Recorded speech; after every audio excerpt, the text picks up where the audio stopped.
Well, good morning. It's a Monday. We start week in our state where more things are going to open up. So hope everyone's safe out there today and all this week, and doesn't operate out of fear but out of wisdom for yourself and for those around you. Um, our devotional this morning, devotional thought comes from Matthew chapter 5, 31 through 32, and this is where Jesus offers a statement on divorce from the Sermon on the Mount.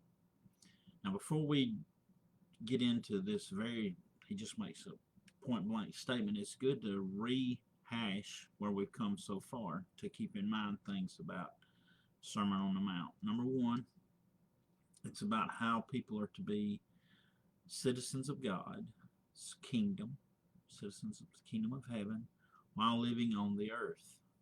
And he starts with an introductory section, which is the Beatitudes. These attitudes are to be in the life of those who want to live as God's people, uh, exiled to the earth, or people who are citizens of His kingdom first, and then they live in the world. And then he moves after salt and light. He moves to why he came, and so he's offering an interpretation of the law that is the heart interpretation. Yes, it relates to what you will do, but it from an inward out, from an inside out, from a heart motivation out to your hands and your feet and your eyes and all in your mouth.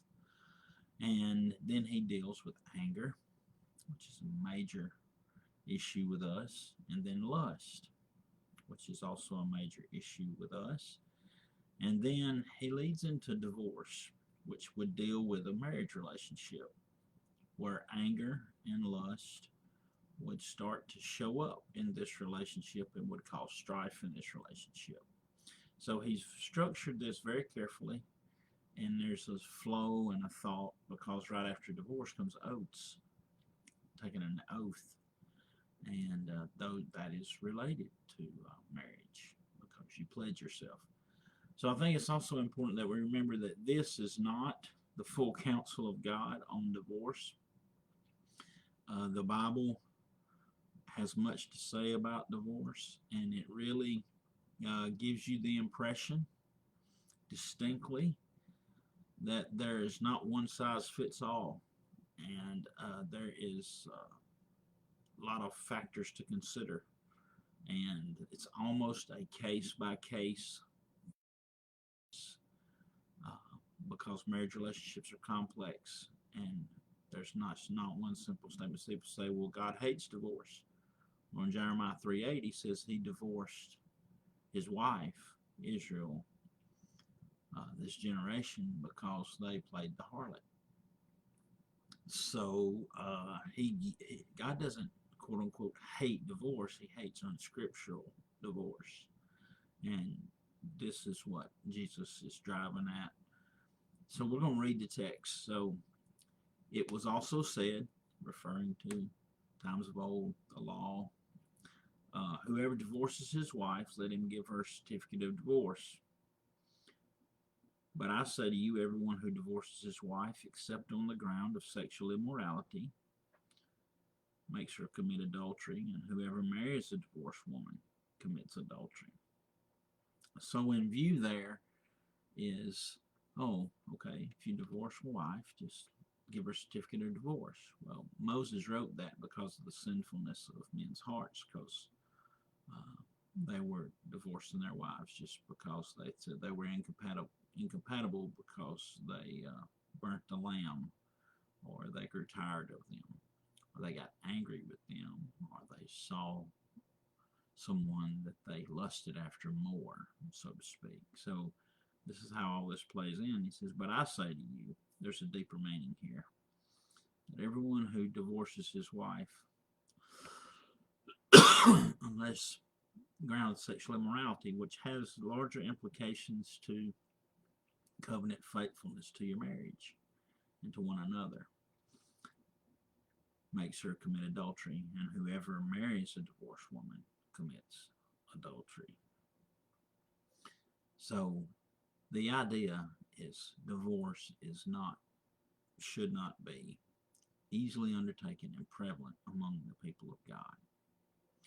Now, this doesn't deal with all the issues of abuse, abandonment, mistreatment of children, um, all these other factors, and many more that I have there's no way I could list them all. I have no one word collective.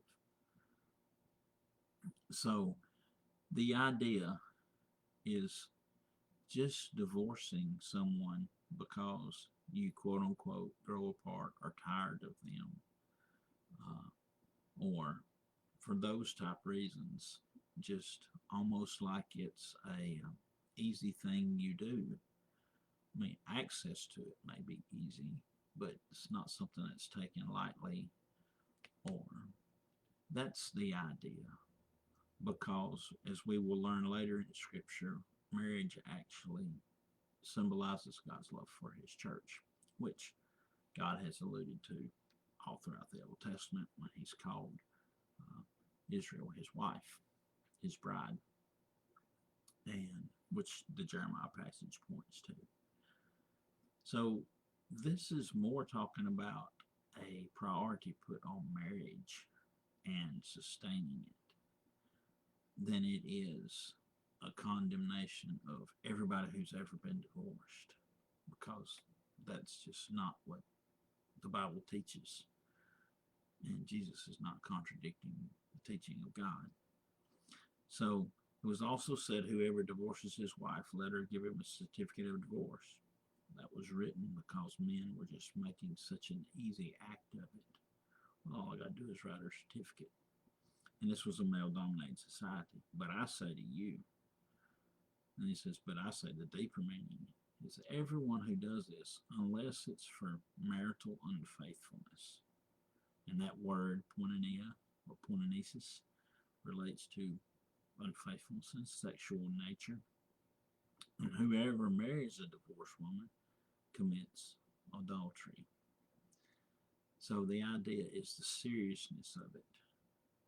And I have not ever known anyone in my life who has gotten a divorce that it didn't affect them, and that there was some sense of regret, even in cases where I totally get it, understand. There's still a sense of something that we just, a sense of regret and remorse. And this is what Jesus is pointing at. So we need to be careful when we condemn people for things we don't understand. And the word is clear. God prizes marriage, and the separation of any marriage that God has joined together, which will be between a man and a woman, should be taken seriously. And there should be clear and thoughtful investigation into why. And if it can be reconciled, it needs to be reconciled. And that's the point of what he's talking about. Now, bigger issue is it's the first relationship he mentions, human relationship. So if you're married, that relationship should be your priority. Your marriage, before your children. It should go God, then your spouse. And if you're engaged to someone, then you need to start thinking of them in these terms. Christ, then your spouse. And your commitment should be totally to them. To Christ, and then to them. So, hope this helps, because this is a way that we will be salt and light in a world that obviously devalues family and marriage and God's idea of it. So I hope this helps you and helps you think through these things. And don't look down at people because they have been divorced. You have no idea what they've gone through. None. So just a little word of warning there. They need your love and your compassion and your friendship. All right. So I hope that this helps you today. Maybe help you to bless somebody else. And I will see you again tomorrow morning. All right. Have a great day. Bye-bye.